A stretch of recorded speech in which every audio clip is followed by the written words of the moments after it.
Hello everyone, and welcome to a cybersecurity strategy for the cyber defenders, an online webinar presented by IT Masters on behalf of Charles Sturt University. My name is Guy Coward, and I will be your MC.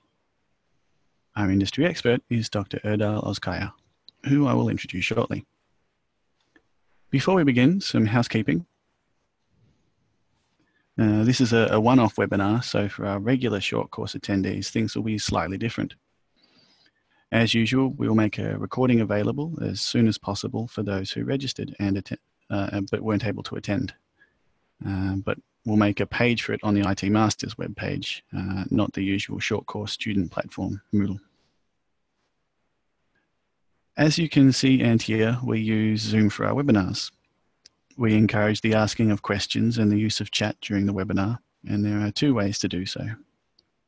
We ask that you direct all questions to the Q&A section, where the IT Masters team will try to answer them or put them to Erdal, and that you use the chat to discuss the content of the webinar amongst yourselves. Often the chat can augment our presentations, as there are some very clever folks who attend. Just make sure, as I said earlier, make sure you send the chat to all panelists and attendees so everyone's in the loop. We'll have a Q&A session at the conclusion of the webinar, or if there's a particularly relevant question, I'll interrupt.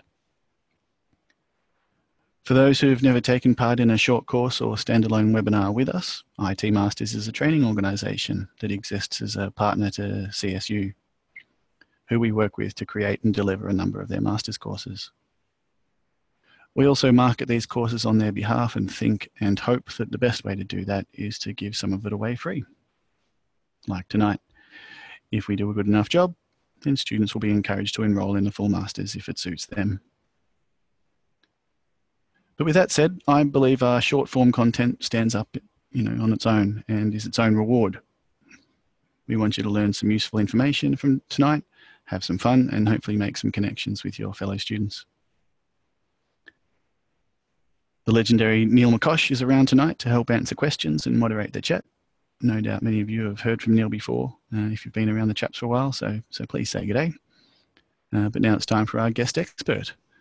I honestly have no idea which highlights to focus on when introducing Dr. Erdal Ozkaya, so I'll let him choose in a couple of slides' time.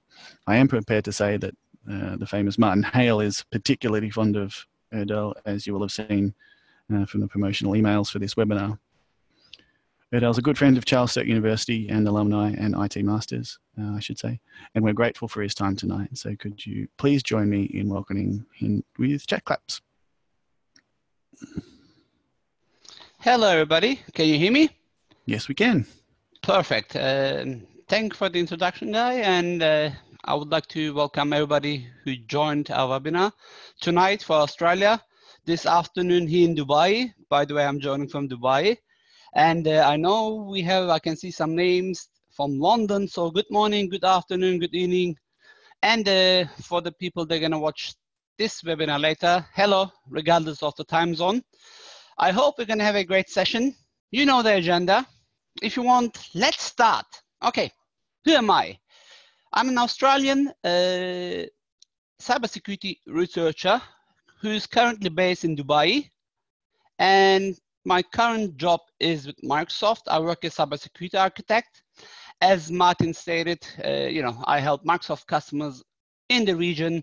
I mean, when I say region, we are responsible of EMEA, which is Europe, Middle East, and Africa, to help them, even more secure. As you know by now, I have completed my master's through IT Masters, Charles Sturt University, then my doctorate. Besides that, I have written many books, which I'm going to give today a few of them away. Some of my books were translated to different languages, including Korean, Turkish, and I know at the moment some of my books getting translated to other languages as well. So here's the other freebie of tonight. If you tweet about this session and tag me and tag IT Masters on Twitter, the publisher promised to give 3 books away. So I know we have hundreds of people joining, hundreds of people already registered. So don't forget to tag me and IT Masters and the book. Whoever tweets about the session, shares feedback, is going to be eligible to win the book. Okay, enough of freebies. Let's talk about the content. Oh, besides that, this is my contact details, my email address. I don't know if you noticed, it was Charles Sturt University. Yes, I'm still lecturing. I used to lecture a lot in the past with CSU IT Masters, but these days, being away from home, I told you I'm in Dubai, and being, you know, 1 day in Portugal, and 2 days later in South Africa. And as you can guess, there are 2 different continents. One is up, the other one is down in the world. And this means I travel a lot. As a reason, I had to take a short break of my teaching career, but I still love it. Anyway, the world. Being German born, grew up in Germany from Turkish parents, then moved to Australia many years ago. Lived in Australia around 15 years, then moved to Dubai 3.5 years ago for work purposes. I'm a world citizen, and as a world citizen, I can tell you that clearly, who travels a lot, that our world is changing. Cyber attacks. I mean, forget about 30 years ago. When I first moved from Germany to Australia 20 years ago, when I was talking about security, people look at me, what security? It's a virus, format the computer. There was, I don't remember, there was a word called cyber attack, cyber terrorist. But today, there is no day in the news that the news is not talking about cyber attacks. Again, if you remember, I know there are some, like, what happened to Toys R Us? What happened to Radio Shack? What happened to all this on-store business? There was a disruption. Again, you know, even though I'm away from home, the weather has changed a lot in Australia. Not just Australia, in the world. So people get surprised to get rain during middle of summer, or to be, they're not getting any more surprised when it's get extremely hot for a day during winter. The global economy.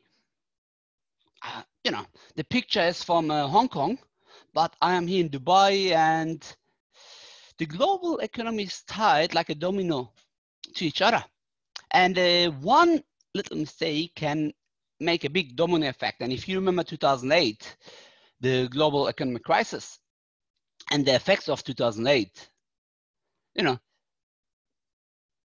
beside all of this, the user expectations. People want to be connected faster to the internet. They connect their fridges, their wash machines, their, you know, you name it, their smart devices to the internet. We want to be secure. We want to be connected. As a result, we are getting exposed. I'm pretty sure you see the business names at the back, which I'm not going to mention by one by one, but they were all hacked. And I'm pretty sure you heard about ex-FBI director James Comey's famous quote. There is 2 types of organization. 1, they know they've been hacked. 2, they don't. So, in my opinion, cybersecurity is becoming #1 priority.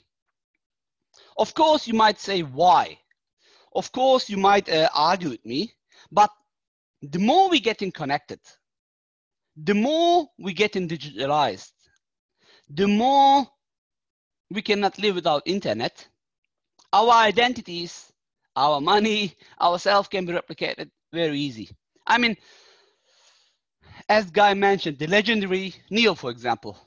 At the moment, I mean, if both of us come next to other, you will see clearly that he's much more handsome than me. But at the moment, if I hack somehow his email address, his username password for his email, and email you as Neil, most probably you are not going to detect the difference. I mean, at the moment, probably you notice my German, Turkish, Australian accent, a little bit with Arabic flavor, where Neil speaks perfect Aussie. You might you might get the differences, but when I send you that email, probably you're not gonna find out who am I. And can you imagine, I get access to your credit card, I get access to your passport, what I can do? The cyber attacks get evolving. I love this cartoon here. That beautiful castle, the soldiers, and there's a little boy with a computer where the guy says to the magistrate, "Hey, I'm afraid it's a cyber attack." When I look at this caricature of this cartoon, I think about how much the world has changed and how much we are connected to compared to 5 years ago. And this means our cyber defense mechanism changed majorly as well. But are we getting involved as fast as the hackers? Here's a quick highlight from 2018. There was a hacker attack every 40 seconds. So we are connected nearly for 15 minutes now. Just imagine how many attacks we had in that little time frame. The average cost of the data breach is expected to exceed more than 150 million US dollars. Since 2013, there is more than 15 million records stolen. There is no single day that a DDoS attack or a malware, or today, this morning, it was on the news, a huge company with 20,000 workstations unfortunately lost the battle for a ransomware. And I read it in the news that the CEO just joined. Today is the CEO's first day, and in his first day, he's dealing with a ransomware attack where hackers are asking for ransom to release the environment's computing power back. And when we look of what's happening, this is a beautiful website which I would like, if you don't know, breachlifeindex.com, where I got the figures. By the way, I said million, it's billion as you can see. Sorry, I forgot that 3 last digit. You can see beautiful data breach statistics, and unfortunately, we only keep it since 2013. So enough of the statistics. Let's talk about the cyber challenges. What are our cyber challenges? I mean, we have hundreds of people joined here, and being a proud Microsoft employee, being based on Gartner, being one of the strongest cybersecurity partners out there, I can tell we as Microsoft, or forget my Microsoft identity for a site, let me talk as an Australian cybersecurity researcher. Many vendors are trying to push secure products. I know that for Microsoft, we have a philosophy where we say security has to build in, not bolt in. But what about you? How well are you taking this? It's like, I always give this example. You get a beautiful sports car, which has a seat belt, which you don't use. I'm pretty sure if you're from Australia, you will know what I'm saying. You will still see today, 20 March 2019, billboard on the streets or electronic digital boards saying, please belt up. If not, it will cost you 3 points and a few $100. Even in 2019, we have to, the police, the Australian police force has to make this announcement. It's not different in Dubai. I see all the buckle up signs all the time. So what I'm trying to say, having a car with all the security features doesn't mean you as user, if you don't use them, you can blame the car manufacturer. An example, if you have an accident with your sports car and you fly out of the window because you didn't put the seatbelt on, can you blame the manufacturer? Unfortunately, this is what I see when I go to hacked organizations. First of all, oh, you, Microsoft, it's your fault. I'm like, okay, why?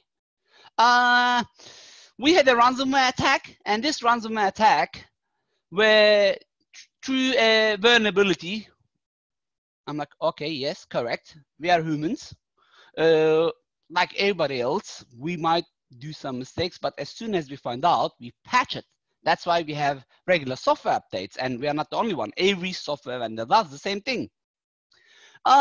If you remember the first ransomware attack or NotPetya, you know, when the code leaked from NSA, the National Security Institute of United States, and hackers used the benefits of this vulnerability to create ransomware attack, I mean, between the time that the vulnerability was, or the hacking tool was released, and the first ransomware, there was 2 whole months has passed. I mean, 2 whole months, 2 months has passed from the time frame.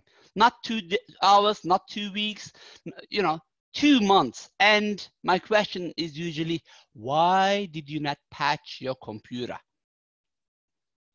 Here's the question: when did you patch last time your own computer? Because if you cannot secure your own computer, you cannot secure the people around you. So, back to top 3 key cyber challenges. The first one is layer 8. I'm pretty sure you all know OSI Layer. I mean, when I was a student many years ago, I learned that OSI level had 7. OSI had 7 layers, but no, I am adding the 8th layer, which I call the human. Here's a beautiful cartoon again to explain you who will win. You have your data security. Let's assume I press a button and I get you to 2050. We get the latest and greatest technology from 2050, press the button back, and we are back in 2019. And on the other hand, we have our human era. Who will win? Of course, human era, right? Doesn't matter how much security you enforce. If it's not followed by your end users, you're gonna always have issues. What is the second challenge which I see? The never-ending attacks, right? You as a security professional, or you as system administrator, or you as CEO, CFO, you name it, non-technical professional, you're getting exposed with all these attacks. Here's 5 common one. You receive an email, usually in a different language. It's encoded, and they ask you to, click to that or enable that macro to translate it to English. Or you get some funny file names which you cannot read unless you're Japanese, and you assume that link is safe. I know many of you are like, we have a few hundred people in the call. Many of you are laughing at me now. Come on, who's gonna click on that? But as you can guess, there are still many people clicking on it. And as I said a few minutes ago, a very big firm, just last night, they had last night it was in the news. God knows when they were hacked before it hit the news. They had more than 20,000 computers hacked with a similar attack vector. They received an email. They've been asked to enable the macro, and they were victim of a social engineering attack. I wrote a huge book called Learn Social Engineering. I'm not going to talk too much about it, but you can definitely learn more about social engineering in that, or of course join the IT master courses later about this as well. At the same time, what the hackers do is they do a password spray attack, which means they somehow try to scan the organization and look if they use any common username passwords. And if they do, of course, they just pound on hack, you call it the account, and they just, literally try to move to the next target. And based on facts, it takes a hacker 20 to 48 hours to escalate their privileges from a normal domain user to be the domain administrator through the pass the hash, for example. So how can you ensure your password is secure? A few minutes ago, I talked about my book, and you saw maybe Troy. I don't know if you know Troy Hunt. I'm a big fan of him. He's a great friend of me. proud Australian. Here's a beautiful website. I can assure it's secure. HaveIBeenPwned.com. You can put your email address there, and you can see if your email address has been, exposed before. And if it has, it means your password which is associated with the same email account has been exposed as well. Or you can click the password link there, and if you really want to, I'm trusting Troyhunt, and I can assure you this is not a social engineering website, but if you don't want to put your password, no problem. Your public email address, put it in, click in the button, and let's see if your email account has been, your email address, which you might use to log into Yahoo or to Adobe or to Microsoft Hotmail or you name it, might be hacked. You can subscribe and, with your email address, and once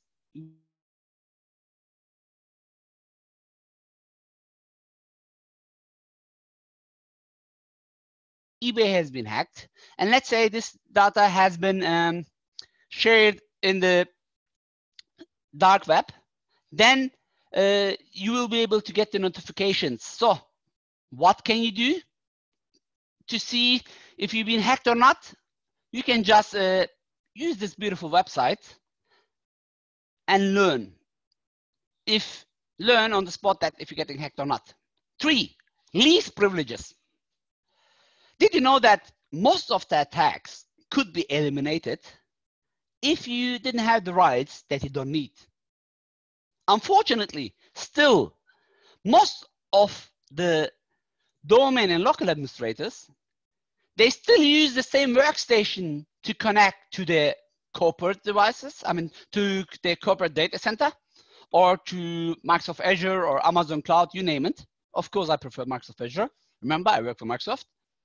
And they use the same workstation, maybe with a different username, but they connect also to websites. What happened is, when I'm going to give you another very big attack example, which happened here in the region. Unfortunately, I'm not going to be able to mention your names, but a domain administrator was social engineered to go to a website, and that website, of course, was hacked. The hacker was using ZAP, a vulnerability scanner, and found a vulnerability on that computer. Somehow, the hacker or hacking group, hackers, were able to extract the username passwords from the memory through jumping them to a file. And as a result, they were able to bring thousands and thousands of computers down. So if that user had a privileged access workstation, what we call, a dedicated workstation to connect only for key resources such as data center, and another workstation for day-to-day tasks, the attack vector was not going to be that big. Yes, maybe his day-to-day account was going to be compromised, and yes, maybe through this hack, some other workstations were going to be hacked, but not that corporate device, or not that privileged access workstation, which we call, which connects to critical access. And, I couldn't decide which one is top 3, the least privilege or the software that we don't need. Every software that we don't need might open a hole if you don't patch it, if you don't know how to use it, if you don't take care of it. And I keep always asking this question to my students, to my customers, which I'm pretty sure I'm going to ask you now as well. Look, I'm pretty sure you don't do it anymore, but when you go to the internet, you can find so many cracked software. Let's say Windows 10. Instead of buying it from Microsoft, you might go to that underground website, you download that crack, and then you install that cracked Windows. Now, how much can you trust this computer to connect to your banking account? How much can you trust this, for example, Adobe Photoshop software to open your work email from the same computer? Probably not too much, right? You will not know what is running in your computer. As a result, you might get exposed to, to be a victim. When we look at cybercrime, it has a supply chain and a platform, which we call the dark web. When you go to the dark web, you can hire hackers.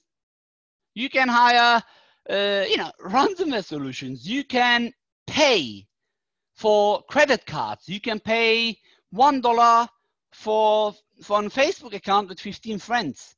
You can buy for $2,500 a commercial malware. For $50, you can get 500,000 emails to get spammed. All what you have to do is, or you can go to your Chrome or to your Firefox browser. You can download the Tor. From there, you can connect to the dark web, and from the dark web, maybe you can buy credit cards. You can buy verified PayPal accounts. You can buy some identity. You can enter Silk Road. Please be aware, some of these are, like entering Silk Road and making purchases from there. It's illegal, but I'm just giving those as example. Or you can go to WikiLeaks archives. You can buy 0 days. And you don't have to be the hacker these days to harm people. You just pay them. Dark web is, or dark internet, it's just one of the examples. And we wrote a book about this as well, where you can get later. It's not out yet, with Dr. Rafiq Islam, who is also a researcher, and he works also at Charles University. I'm going to talk about that. So back to our cyber attack factors. When we look today at cyber attacks, this is the figures which cost. For example, financial services, the average cost for financial services, the average cost for education, you can see, of course, none of these numbers are 100% accurate, because not every organization they get hacked announce it. Yes, today we have GDPR. If you're in Europe, you have to announce it. But what about in Australia? What about if your company is based in Hong Kong? So even though this is not reflecting 100% the truth, there are so many companies which is not here. If you look at the figures, it's already in lots of millions US dollars. So what can we do to be protected against bad guys? Of course, we have to build a cybersecurity strategy. I'm pretty sure you know what cybersecurity is. You know what the strategy is. If you're playing Schach, or if you're playing basketball, football, soccer, you name it, or rugby, cricket, you build strategies to win the game, right? But what is a cybersecurity strategy? In few words, it's a plan for managing organizational security risk according to a defined risk tolerance for the organization to meet the business or organizational objectives and goals. Of course, you have to put it in a strategic framework, such as ISO 27001. Then you should know what is running in your environment. You should measure the maturity of your environment. How can you do that? Via assessing it, via identifying the key challenges. And then you have to build a future state vision, where you have to define your guidelines, your principles, where you want to be in the next 5 years, in 10 years maybe.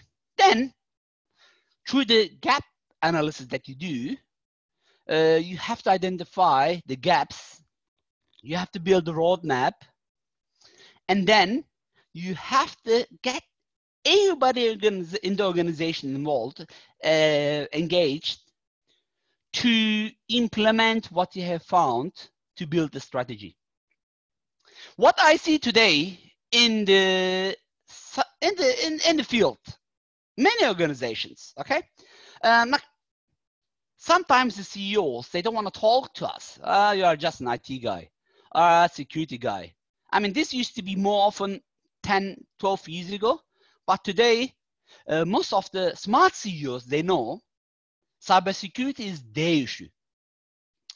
If they don't take the necessary steps, they are the ones who's going to be explain to the board or to the shareholders why they couldn't protect the environment. Of course, the CEO is going to call the CIO, CEO, CTO, you know it, CISO, to ask what happened, how it happened. But at the end, the organization is going to face the problem as a whole one organization, not just the IT department. I see many amateur customers still today, they don't talk to each other within the organization. They don't get engaged. This is developers. I don't care. This is IT guys. I don't care. This is networking. No, you have to work as one, like an army. You know, if you have an army who doesn't coordinate with the Air Force, let's say with the with all other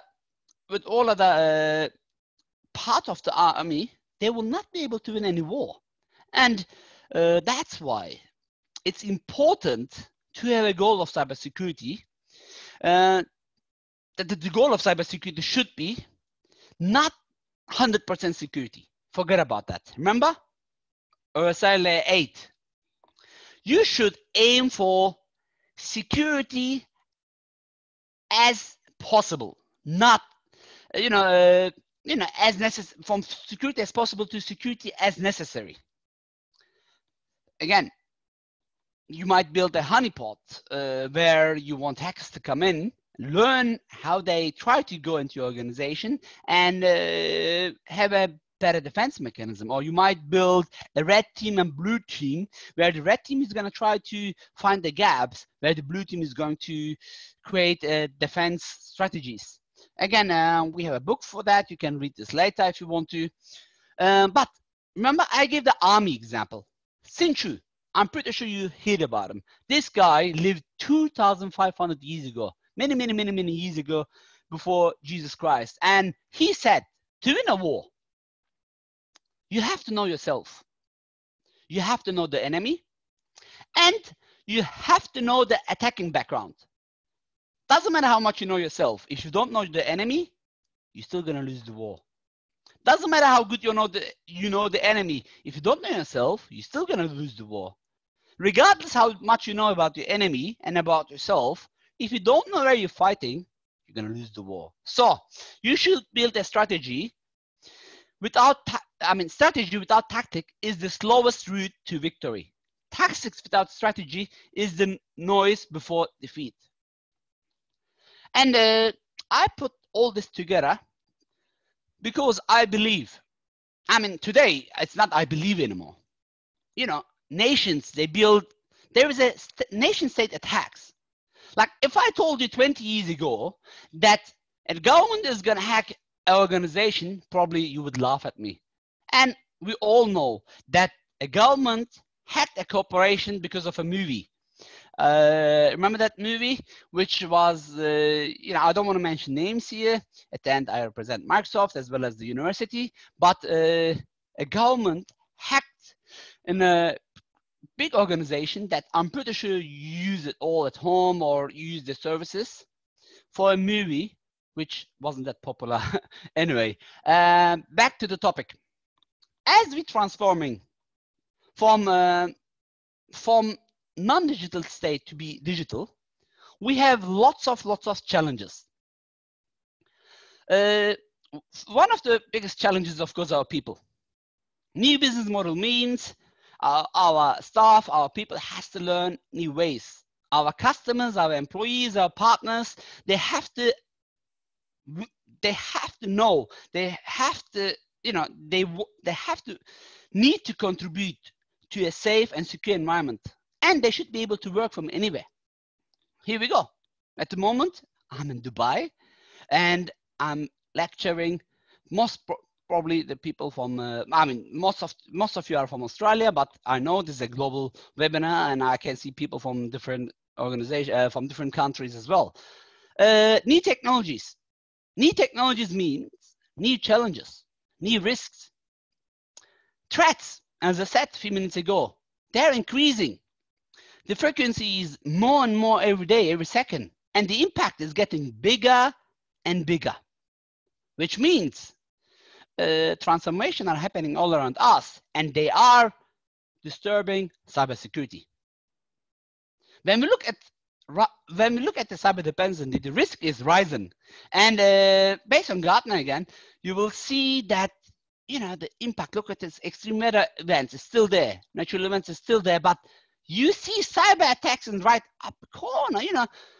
Number one, extreme weather events. Remember, that's how my slide started. Natural disasters, climate change, water crisis, cyber attacks. So the rise of cyber dependency is increasing as we're getting more and more connected. Look at this, the critical information infrastructure breakdown, data and fraud or theft. Look, but there are so many organizations today. Like, can you imagine, like, you all remember James Bond movies, right? 007, where, let's say, MIT, Britain, it's a British movie. They had to train agents. They had to be good.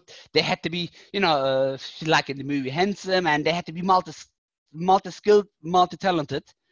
And they used to go and basically try to collect information, which we still have today. I mean, every organization, every country, it's not secret, has a secret, secret agency.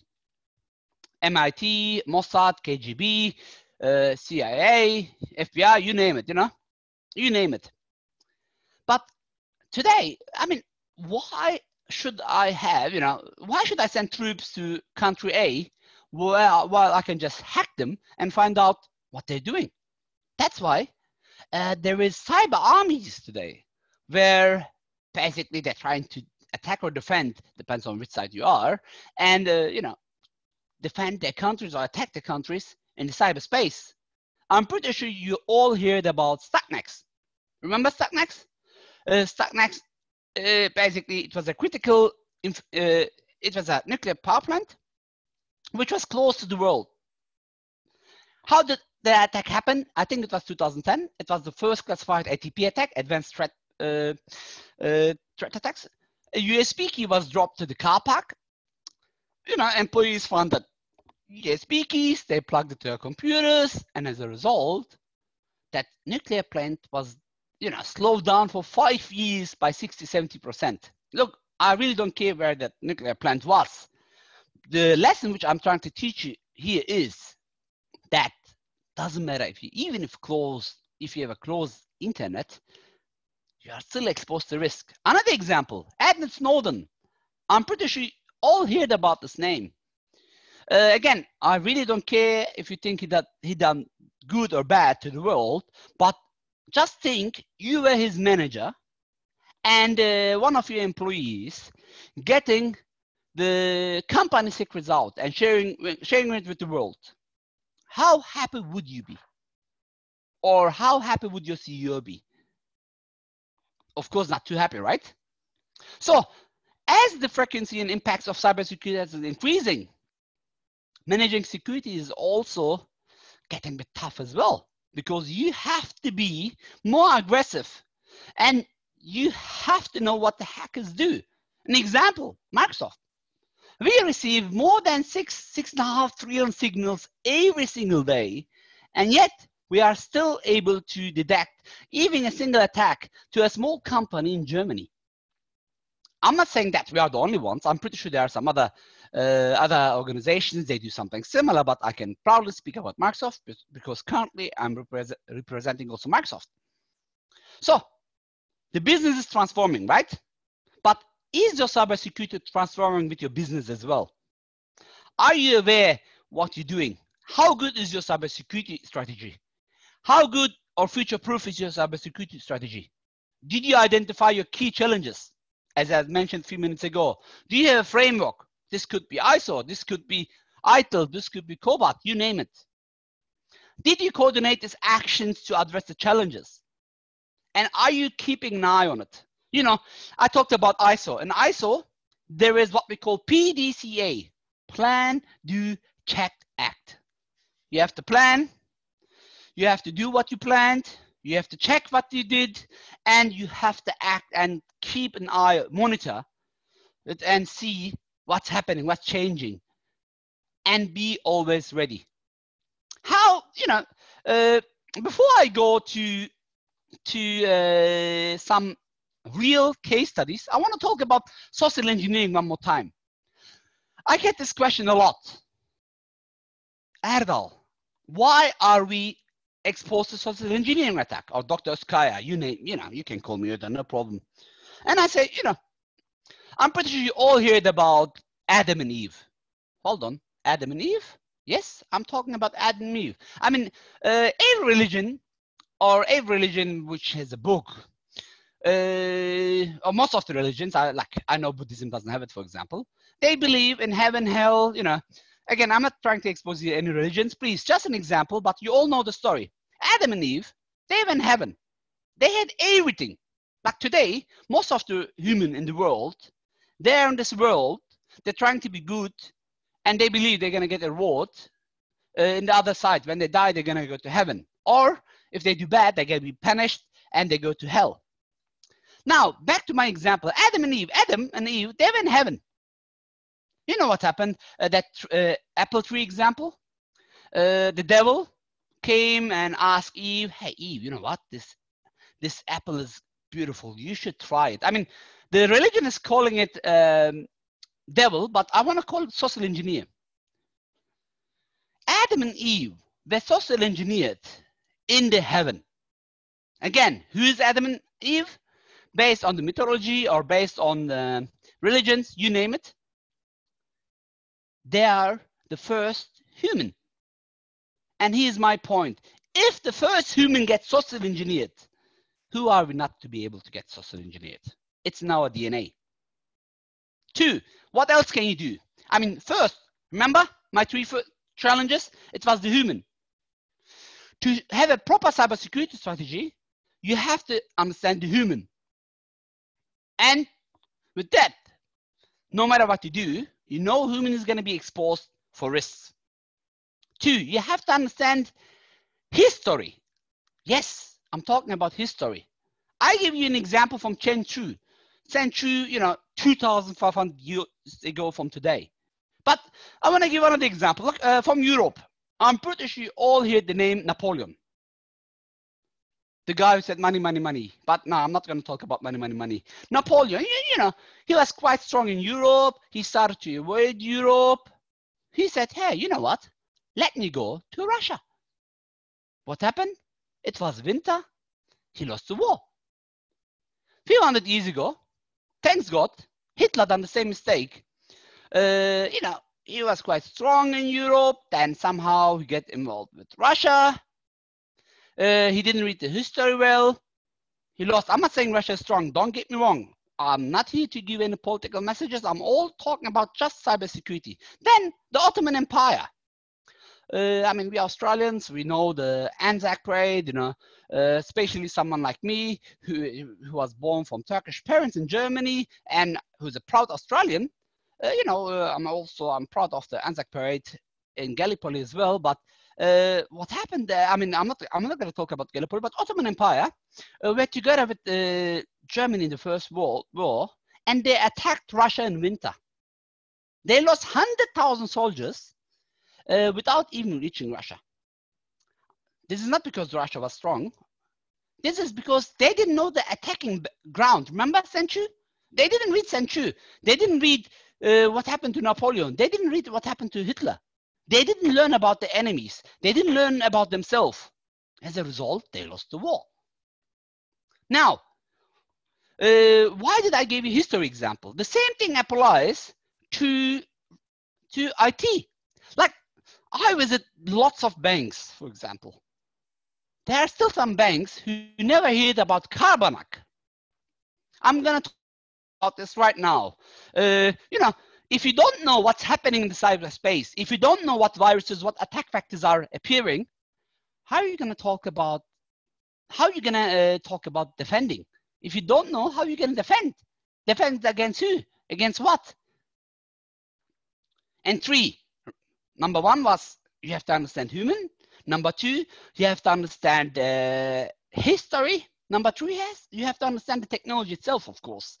I gave you the car example in the beginning of my webinar. Doesn't matter how good your car is.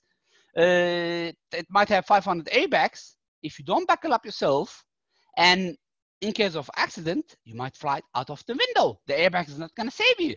The airbag is going to only save you to hit the hard surface but softer. It's not going to hold you from flying out. So what I'm trying to say is we should learn these three things to be able to defend. And here are a couple of examples for you. This is an anatomy of real attack. We in Microsoft call it Strontium. It's real, happened real. What happened is the delivery method.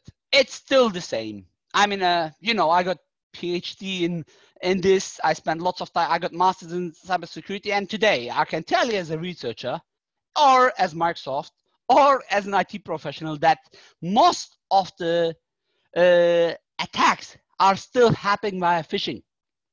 This could be malicious attachment, malicious website. Then what happens, the victim or the employee opens that email.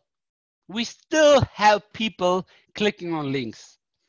Based on Verizon, there is 100, an average 100 emails sent per hour as spam, as phishing attack. And unfortunately, 6 of them are opened within the first hour. Can you imagine, out of 100 phishing attacks, 6 of them are opened within the first hour. What happens is, as a result, the organizations are getting exploited. The threat actor presents the malware. They gain access to credentials. Then they start to control that computer, that environment. Then they do what they want to do. Maybe they put ransomware, they ask for money. Or like in non-petty example, they are not after anything, they just destroy. What happened is the business disruption, loss of productivity, data theft, espionage, or ransom. When we look at the cybersecurity attack kill chain, which I try to draw it in here, this is still a big issue. Here's another example. What happened to a government employee? As you can see, there was a diplomatic organization and government targets. What happened that they received an email. And if you look at that email, you see the highlight. There's a beautiful URL. Guess what happened? The victim clicked in the URL. As soon as they clicked the URL, at the background, it launched the code. But what the victim saw is it went to the real website. But what happened in the background, there was a maybe flash zero-day dependent website which run on the computer, or like in this example, the Java was enabled, the script run some codes, which was looking like from NATO, which was not, unfortunately. And if you look at the timestamp, they went to this website, the kernel was exploited, then the backdoor was installed, the file name was OD server.dll. Again, I'm not here to talk about the technical details, but we can do that hopefully in one of my upcoming, I don't have to be one of the hacking classes that you're going to track to your master, for example. And as a result, the organization was hacked. When we look at the anatomy of the hack, the entry point, as I said, was the email. Then there was the device was hacked and it was connected to the command and control center. From that, they expanded in the network. From that, end game. I always give this example. If we are in the same room, doesn't matter how clean you are. If you are not bald and I have mites, my mite is most probably going to infect you as well. So, but I'm clean. I'm getting into shower every 5 hours. Doesn't matter. Mites most of the time, will not get away with showers. You have to take the extra extreme condition, like maybe cutting your hairs or getting anti-mite shampoos as well. you know, the email, land on exploit page, exploit runs, then redirect the legitimate website, boom. What else? Panama Papers. This is from the Neves. Actually, I talked about that in my latest book as well. Panama Papers, I'm pretty sure you all heard. In 2015, an offshore law firm called Mossack Fonseca lost 11.5 million documents. Like, who cares? I'm pretty sure we have some of you never heard about this company. To be honest, when I remember in 2015 when I looked, I said, who cares about Mossack Fonseca? What is that? When I looked, I noticed that there was many confidential financial information leaked as well, which was from leaders, from several national leaders, politicians, industry leaders as well. Can you imagine your country's PM, as example, has you know, offshore money account in this country, and this was leaked. Another case study. Remember, I said I'm going to talk about it a few minutes later. Carbanak. Unfortunately, today I still go to some banks, and those banks, they never heard about Carbanak. What is Carbanak? Carbanak is a virus, to be honest, which was discovered by Kaspersky, which you know, hit 100 banks, and as a result, $1 billion. I repeat, $1 billion was stolen. This is physical money, by the way, okay? Like when I say $1 billion, I'm pretty sure most of you say, like, what is $1 billion? It's a big number, which we can, I mean, I can never ever imagine it. But this one is telling you what it is. $1 billion is heavier than 1 ton weight. What happened is the attack started with a phishing attack. The bank employees click in the URL. Once they clicked on it, you know, the hackers, when they hacked, they didn't do anything. They just wait. They learned how the banks operate. They learned how the money is being transferred. They learned the fraud detection systems. They learned when and which ATM has the biggest money. Then they started to transfer money within the bank accounts, and as they were fully controlling the bank through the keyloggers, they were recording every single step. That's why there is a beautiful famous saying in the hacking community which says, the more silent you are, the more you hear. So if you want to listen to an interesting conversation, you might have to be quiet.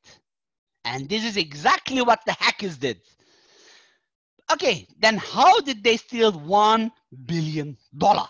1 ton weight of money. Of course, bank transfers. From accounts to accounts, from, you know, by using different tactics, from this account to that account, smaller amounts that the fraud detection system is not going to detect it, then transfer the money to ATMs, get the money out from the ATMs. Or, you know, what they did is they infected via simple attachment, and as a result, they were controlling the whole bank and stealing $1 billion.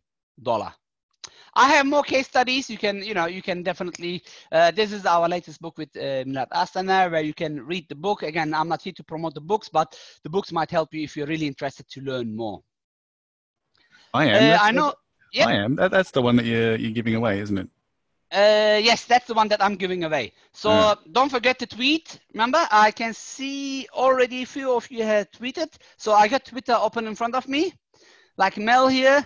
If you want to win the book, please make sure you tag me, you tag IT Masters, if you want Charles Sturt University, and tweet about it. Promise.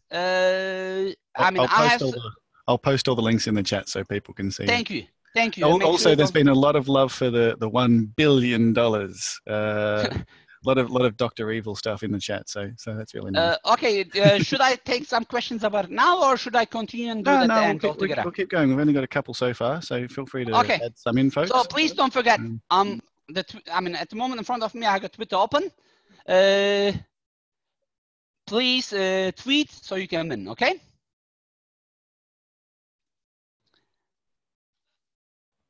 All right, so you can just read this later. So back to disrupting the common attack playbook. So remember I was talking about cybersecurity attack kill chain? There was a delivery, there was the exploitation, installation, command and control, and actions. And of course, being a Microsoft employee, you might ask me, how can Microsoft help?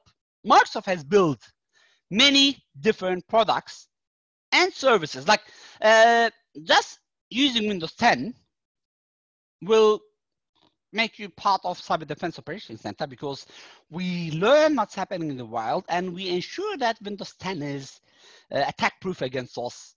What we do is we build device guard, we build credential guard, we build Defender ATP. This is not free, by the way. You have to pay a little bit extra if you're an enterprise or education customer. But again, I'm not here to talk about products, but Microsoft is doing many other stuff to protect you. And we have some professional services as well. But please, look, I was talking about Privileged Access Workstation. You can go to MSDN or TechNet. You can download the documents how to do that. Or if you want, you can connect. If you are an enterprise, you can connect through your Microsoft, through your Microsoft Professional TAM and get a professional to do this for you. But again, I'm not talking about Microsoft or Microsoft products, but before you ask, I had to talk about this. Microsoft has lots of features to help you to be more secure. But what can you do as a security professional? You might be working for Amazon, and you're more than welcome to listen to this webinar. Security has 3 legs: data, identity, and device. They have to be, all oriented, because if one of them is less secure, if one of them gets broken, you cannot sit in this chair anymore. So an example is an unpatched vulnerability in a popular mobile device showed us that biometrics aren't enough to prevent compromise of all the data of identity, right? Or, Google recently took down many fake WhatsApps. The logo was same, the name was appearing the same, but it was not published by Facebook Inc. or WhatsApp Inc., whatever, they're owned in the same company. It was published by Erdal Inc. I'm just making the name up. And it was a social engineering attack where people, they don't know, they just press the button, they download it, and they were downloading the wrong software. They were downloading malware, and that malware was sending information as soon as the mobile phone started to move, not while it's in standby. Now, when I say mobile phone, most of the mobile phones today are connected to the internet. What does this mean? Your data is leaking out. So you should balance your data, your identity, and your device health. Otherwise, you are going to get exposed. So what else can you do? If you implement multi-factor authentication, and look, I wish I could show you. When I'm using an iPhone. Just before that, I got iPhone X Max. But just before that, I was using Samsung S8 Plus. I have a beautiful app called Authenticator. And I don't want to open the camera, but as soon as I click my Authenticator, of course, I have my Microsoft IT account, but I have my personal accounts as well, such as my Outlook email address, such as my Facebook, my Twitter. So if you try now to hack my Twitter account, try to change my password, it is going to ask you that 6-digit.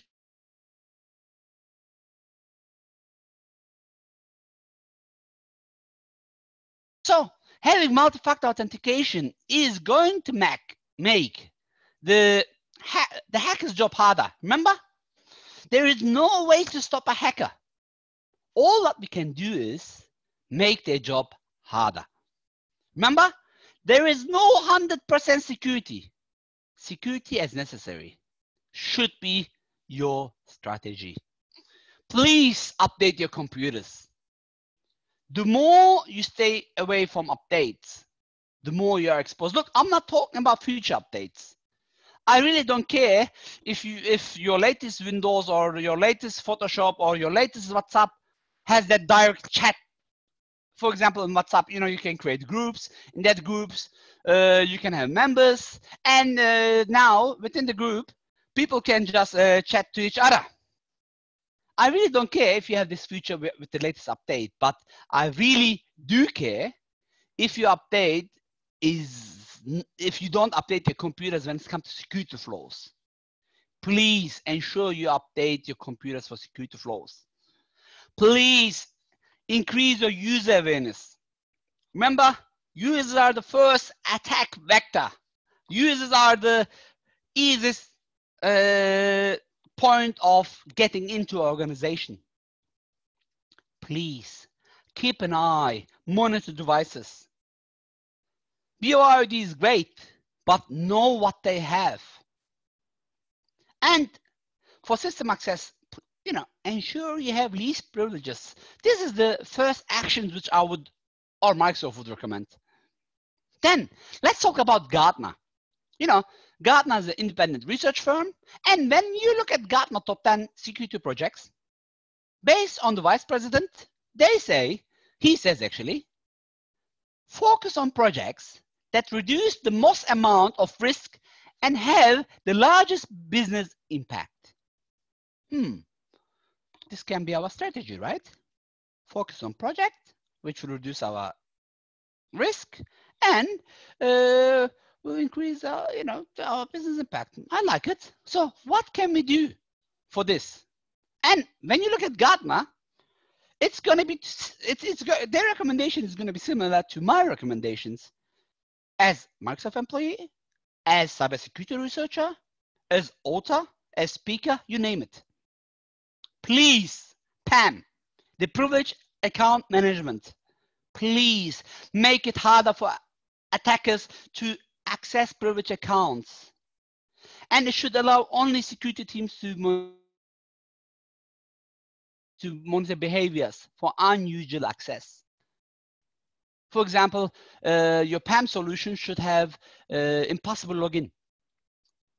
At the moment, like I tried to connect to this Zoom software that you're connected with. And before nobody connected, I had no issues. I was able to connect in our test call with Guy and Neil. Then 5 minutes before, something happened. I couldn't connect anymore. I had to turn on my VPN to get that stability. And in that 1 minute, while I was in Dubai, I set up my VPN to Sydney because, this is hosted from Sydney, from Australia. There was Australia, I selected Sydney from Australia to be closer to you virtually at least. And I think my internet's much better compared to the last 5 minutes before the call. And can you imagine, I was a hacker. Actually, I steal the username password from Erdal Ozkaya, who's in Dubai. And 2 minutes later, I'm trying to connect from Sydney to his resources. So it's impossible for me to be in Sydney in 2 minutes, correct? Unless I use VPN. And you can have a monitoring solution which knows the difference between connecting with the VPN or non-VPN. So your critical access should not allow me to log in within 2 minutes from Dubai and then Sydney, because it will take 16 hours to fly with Qantas Airlines or Emirates Airlines or you name it from Dubai to Sydney. So remember, cybersecurity is the first priority, and the first priority for cybersecurity should be PAM, the Privileged Account Management. 2, CARTA. What is CARTA? The Continuous Adaptive Risk and Trust Assessment, which is inspired by vulnerability management, should be implemented. So you should run a runtime against threat, something which will protect against threats, which will protect you against impossible access. You should build and deployment the ecosystem with partners. You should, you cannot do everything yourself. You can use Microsoft, you can use McAfee, you can use Symantec, you name it, but use the best of each. And plan, an adaptive security governance and plan, which will help you to be in the right place. And evaluating new vendors can help you to be there maybe faster. Don't forget, you cannot do everything yourself, right? You should have an active anti-phishing. You should, because most of the attacks are still happening via phishing. You should have application control on server workloads. You should have microsegmentation on flow visibility. If you look at Microsoft Infrastructure as Service, we have it. I'm pretty sure the other cloud providers, they have something similar as well, but it's really important to have the segmentation, especially when it comes to critical data. You should implement defense in depth. And you should be able to, we say protect, detect, response. To be able to protect to be able to protect something, you have to know your asset.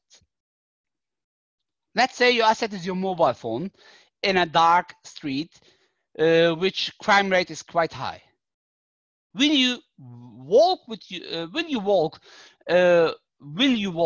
tweeting in that street at 1 a.m. in the morning, and the crime rate is high, or will you put it in your pocket and try to walk fast? Of course, you will put your phone in your pocket and try to walk fast, right? Because to protect your phone, you have to be able to focus who's trying to steal your phone, and then maybe you have to respond, either run away or you name it. So protect, detect, response is important. You should have proper endpoint protection. You should have proper user and entry behavior analytics, and deception, of course. If you're using the cloud, and we're all using the cloud, for example, your Hotmail email address or Outlook.com email address, or your Xbox, or your Skype, or your WhatsApp call, it's all in the cloud, right? You don't own any of this infrastructure. You use it for free. Should have a posture management. You should have, as much as possible, automated and orchestrated security scanning, which we call DevOps. Your cloud access security broker should, fucking fine, and you should control everything. You should have a software-defined perimeter. Again, I'm not talking about the details very much, but I want you to understand that you cannot defeat the threats of the present with the tools from the past. What I'm trying to say is security is not easy as it sounds. Having more products is not going to help you to be more secure. But you have to detect. You have to be able to detect. And this is, for example, email-based phishing attacks. There are many solutions where, your solution should look into the planning, attack, and compromise, and data loss should look in every aspect. And there are some solutions like KeepNet who can do that, or Office 365 who can do that. So, we can talk days and days about the cybersecurity landscape, but I just wanted to give you some highlights before I go to my journey to my doctorate. So, do we have any questions so far? Yeah, we do. We've got 3 questions. It might be a nice place to stop for them.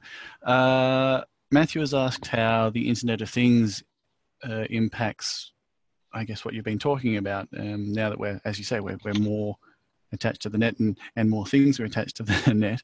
Are there implications for things like, I don't know, a fridge?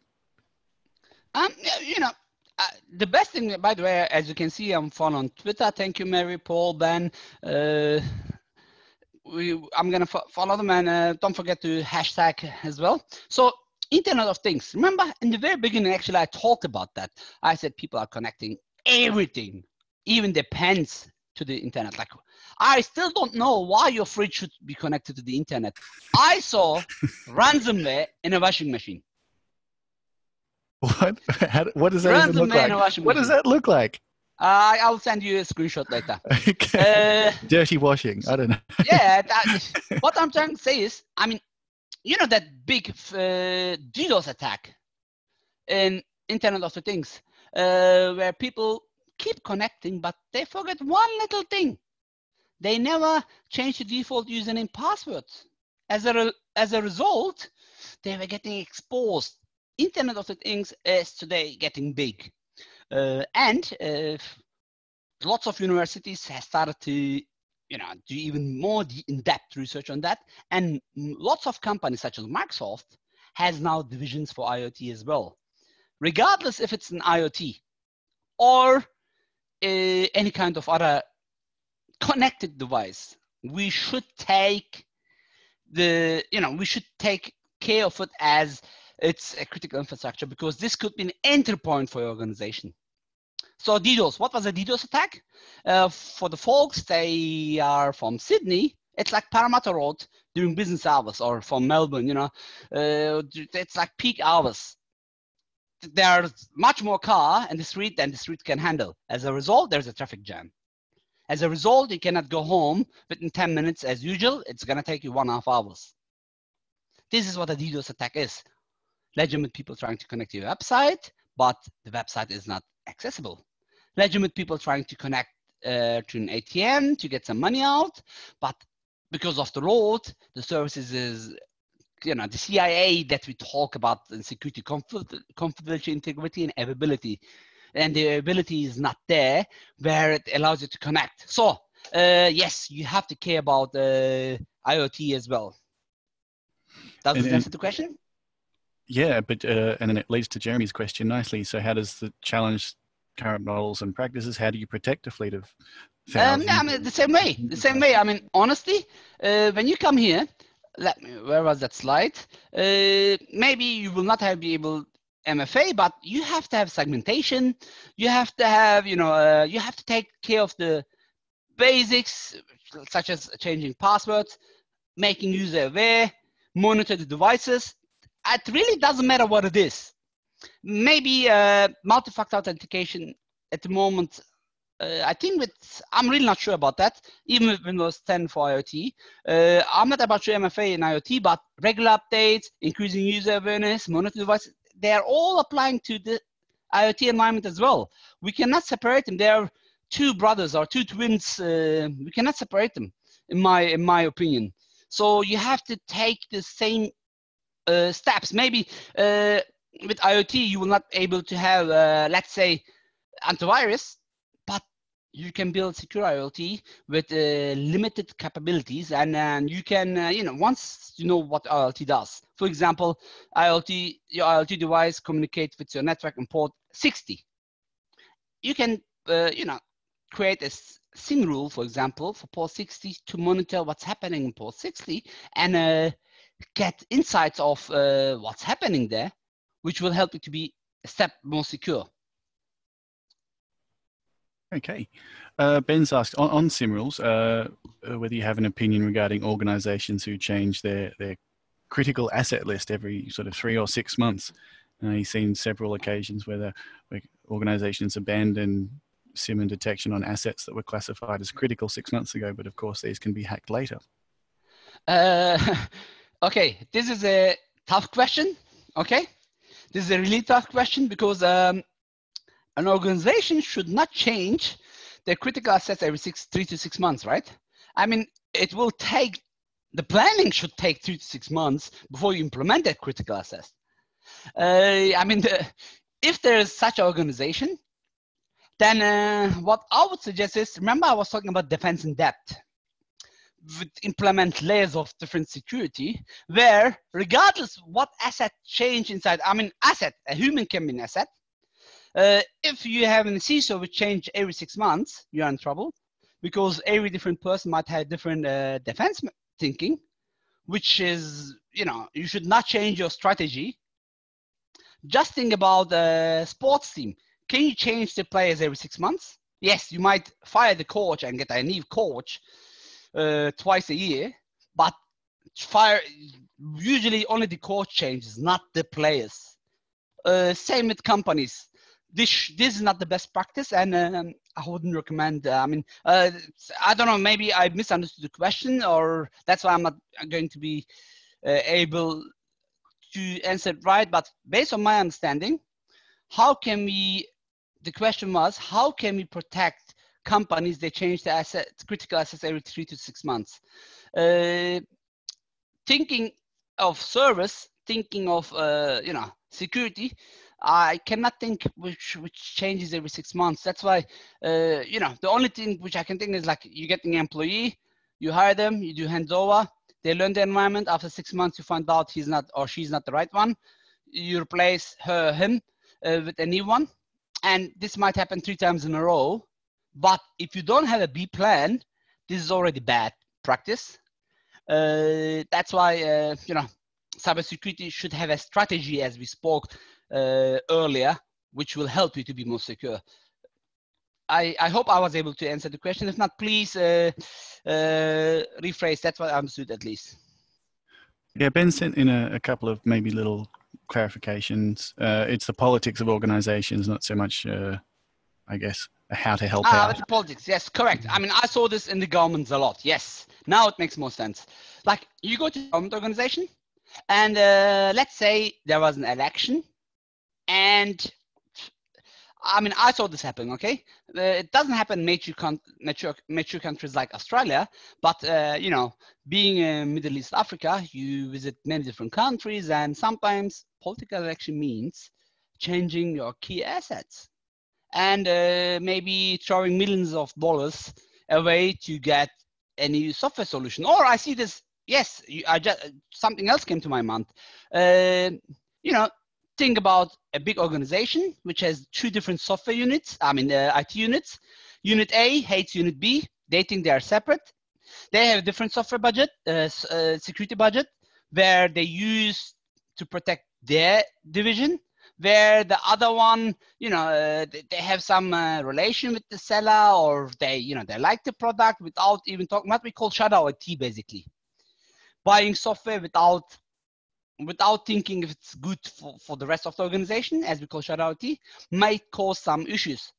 For this kinds of organizations, I mean, there should be, I mean, the best thing which I can recommend is have a proper strategy and try to stick to the strategy. And keep in mind, if, I mean, this is Steve Jobs, I hope he will rest in peace. He has a beautiful saying: in an organization who has politics, I mean, the organization who have politics are built, I mean, are built to lose all the time.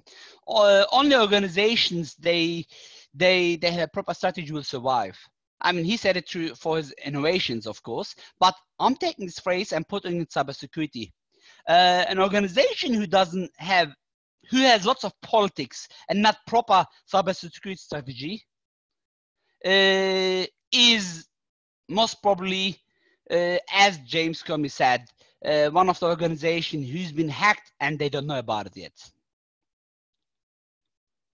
Can I get the next question, please? Okay, so I reckon maybe we move on to maybe your journey on the DIT. If there's more questions later on, we'll okay. I know, like, this question was, you know, a bit interesting. To be honest, it was a good question, but I think that's the best way which I can answer it, because this is the best thing what an organization can do, or this is the worst thing what organizations should do. You know what I mean? They should not. But I know it's easy for me to talk, and that's why, you know, the user awareness, it's really, really important. When I say user, this includes the C-level as well, of course. So my journey to my doctorate, as you read in Martin Hale's email, you know, let me tell you my journey. I mean, you noticed by now, I was born and grew up in Germany. You know, I was studying in Germany. One day I met a beautiful woman. I asked her to be my wife. She couldn't speak German. I could speak English. Plus, when I came to Australia to visit Australia, I fell in love with Australia. I saw a yellow thing, which is called the sun, which we learned in high school and in school that, you know, it's there for heating. I mean, if you are from Europe, you know what I mean. You will not see the sun too much around per year, you know. And I fell in love in Australia. And after I finished my first university, by the way, I was graduated from my first university was, I mean, I'm a teacher, literate teacher, I'm a German Turkish literate teacher, you know. I was supposed to be a teacher, and my minor was IT. I was learning IT just for hobby. I moved to Australia, year 2000. Remember I told you I was doing some IT as well. I noticed that teaching German in Australia is not going to take me anywhere, or Turkish. I thought to change my career path. I went to TAFE. For the people, they are not, for the attendees, they are not from Australia. TAFE is like a college where you can, it's owned by the government, where you can go get some officials got it. I mean, it's a college. You go 2 years, and I graduated from network engineering. After that, I done my university link, and I graduated from Western Sydney University, and I finished my Bachelor of IT. In the meantime, I started to work in many different organizations, doing volunteer job, by the way, to gain experience. Then, in Germany, I was, working in a computer shop as well. I started to sell computers.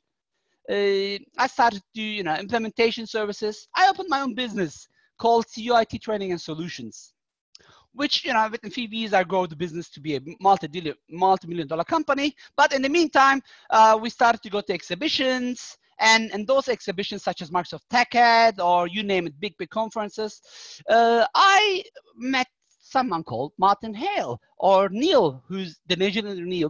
Actually, he's the one who put me through all this. If I'm wearing this hat, Neil, I know you're on the call.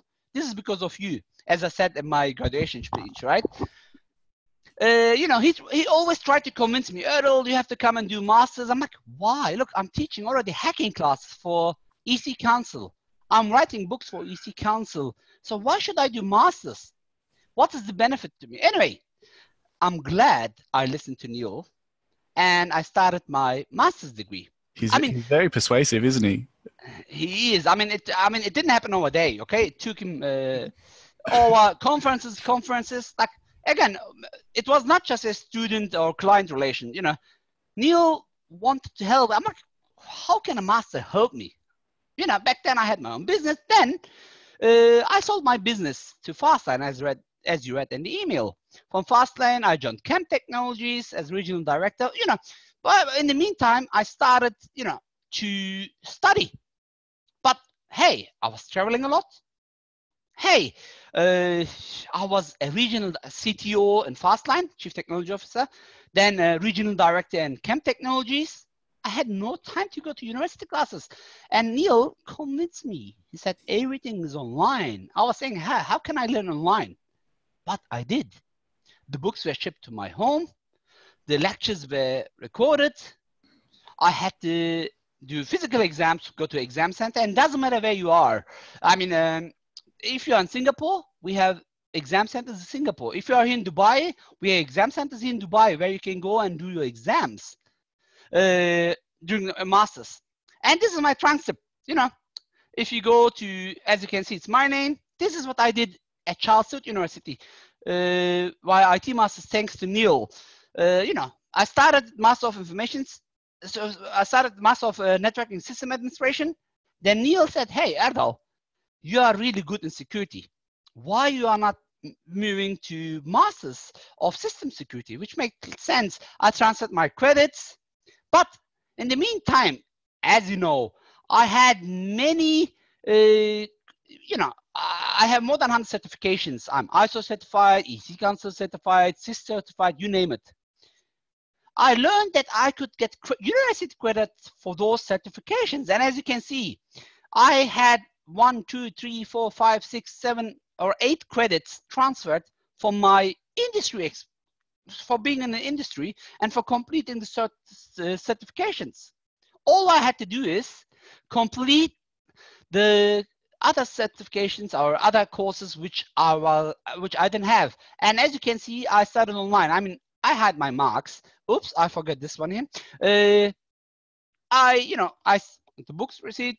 There was an online lecture, which I lectured as well, by the way, for IT Masters a long time. And I'm still, as now, probably in the future, we have already some plans as well. We talked in December with Neil and Martin. You're going to learn about it soon via email anyway. But it helped me to complete my master's. Then, again, Neil said, hey, Erdal, you know what? I think PhD, having a doctor is, I'm like, what is doctor title going to help me? I work for Microsoft. By then I was Microsoft, moved to Dubai. I'm like, hey, I'm Microsoft. What else can it help me? He gave me the right advice. I'm giving a summary, of course. Then I done online my doctorate. And, for the ones that are in this class, there's many different Master of Cybersecurity. You can have many different classes, as you can see.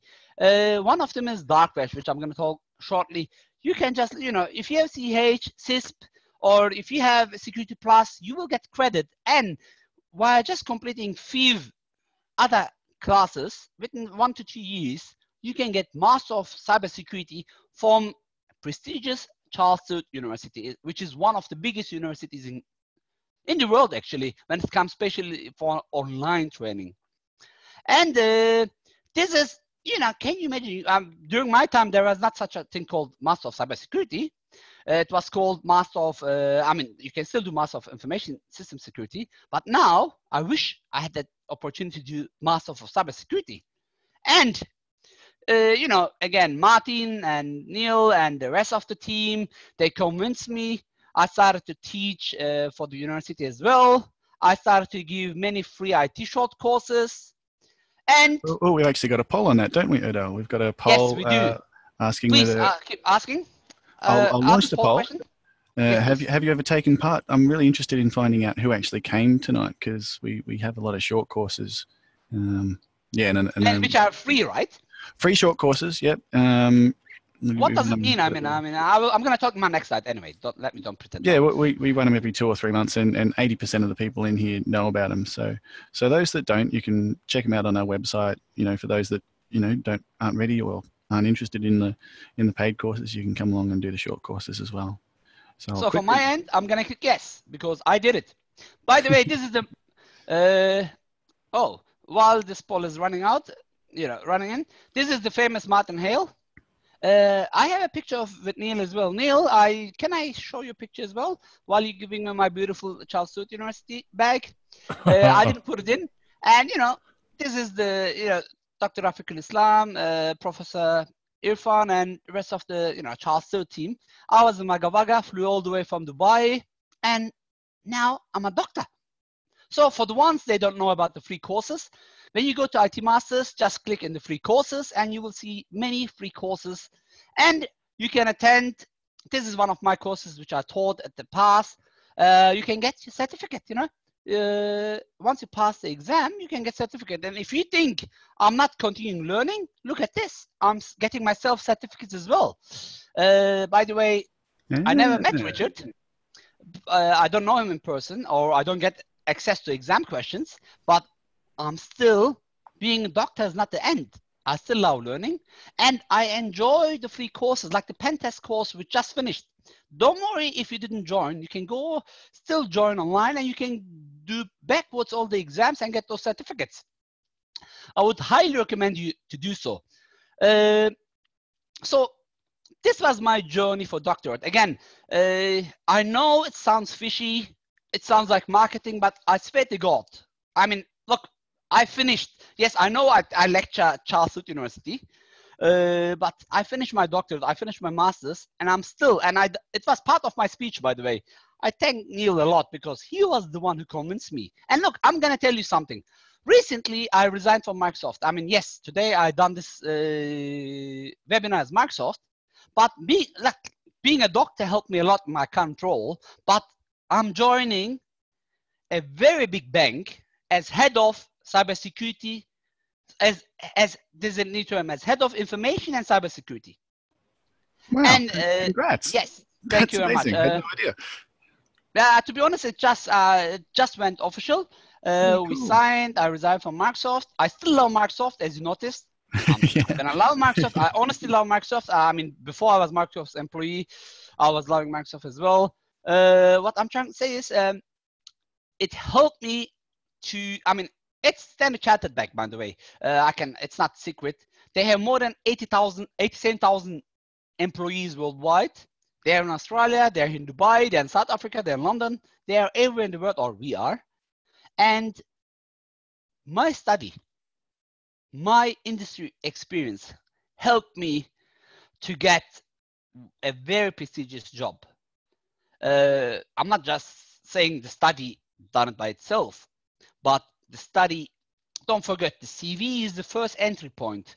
I mean, the headhunters which hunt me, they looked at my LinkedIn profile, and from my LinkedIn profile, they reach out to me, and don't worry about the details, but here I am. And I'm going to be always thankful for Microsoft, but it helped me to even go higher. I mean, from being a company owner, you know, which, to be honest, I sold my company for good money. It wasn't free search, you know, it wasn't free, but I was able to, you know, write lots of books. I was able to do many other stuff. So I know we run 3 minutes over time. Even though I resigned from Microsoft, I still love our CEO, Satya Nadella, and what he says. Cybersecurity is like going to the gym. You cannot get better by watching others. You have got to get there every day and work out yourself. Like, I like to have that beautiful muscles, but you know, I go to gym, I just watch and go out. No, it's not helping me to build the muscles. Through the muscles, I have to feel the pain. Then I can gain. Cybersecurity is exactly like that. While just reading, you cannot be a cybersecurity expert. You have to put your hands into the keyboard. You have to explore. You have to, you know, get the label, such as doctor, such as master of cybersecurity. And then the rest will come. The rest will come. So we are already in the questions part. You know, thank you very much. I can see lots of good feedback in Twitter. If you still didn't tweet, please tweet, and promise the winner is gonna get a beautiful book, as I mentioned. So, as I said, regardless where you are, thank you, teşekkür ederim, shukran, dankeschön, merci, grazie. So this is the language of Sheshe was, what was thank you in Chinese? I forgot. I cannot read it either. Sheshe, I think, Sheshe, yes. You know, I thank you in every possible language. And please don't forget, like I get this a lot. I have Windows 10, am I secure? Yes, compared to Windows 7, you are secure.